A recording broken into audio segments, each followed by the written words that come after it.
বীরভূমের বোলপুরে অনুব্রত মণ্ডলের অফিসে তালা ঝোলালো বিজেপি। বীরভূমের বোলপুর শহরের নিচুপট্টি তৃণমূল অফিসে অনুব্রত মণ্ডলের অফিস বলেই পরিচিত। সেখানেই তালা দিয়ে বিক্ষোভ দেখালেন বিজেপি কর্মী সমর্থকরা।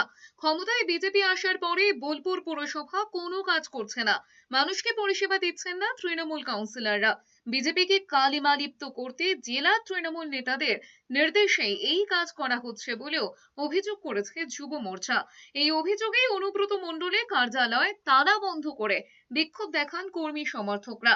বিজেপির যুব মোর্চার সভাপতি অরুণ দাস বলেছেন, জনগণের কোনো কাজ হচ্ছে না, ন্যূনতম সুযোগ সুবিধে পেতে মানুষকে দৌড়তে হতো না। এরপরেও কোনো পদক্ষেপ না হলে কাউন্সিলরদের বাড়ি ঘেরাও করা হবে বলে হুঁশিয়ারি দেওয়া হয়েছে। যা ব্যবস্থা নেওয়া সেটাই নেব। ওনারা কি কোনোদিন আগে কোনো জায়গায় তালা মারেনি?